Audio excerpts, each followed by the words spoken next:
finalement, le taux d'endettement du Maroc est-il viable?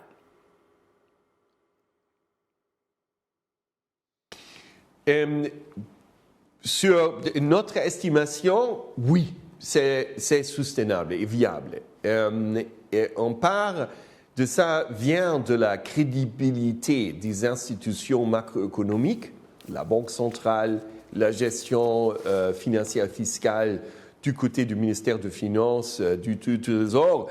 Le Maroc, les dernières décades, a vraiment établi cette confiabilité qui peut être utilisée maintenant. Et même si vous avez dit du downgrading du Fitch, le Trésor a pu faire une émission très grande des 3 milliards de dollars dans les dernières semaines de l'année passée. Et je pense que ça, c'est aussi une signal très important qu'il y a une viabilité, il y a une confiance sur la gestion. Si on voit les numéros, obviamente, on va avoir un déficit budgétaire qui est plus grand que prévisé.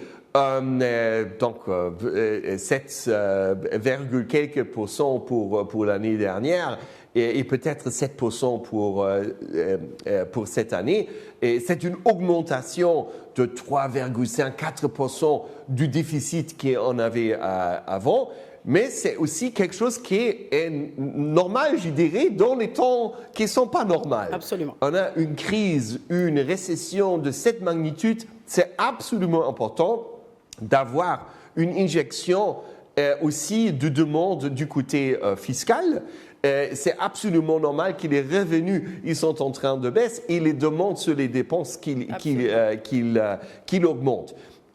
Maintenant, nous, après notre estimation, le dette total du Maroc va augmenter de 65 à peut-être 77%, mais avec après une diminution incrémentale après. Donc, avec le plan maintenant, on pense que le dette extérieur du Maroc et aussi le dette total est viable.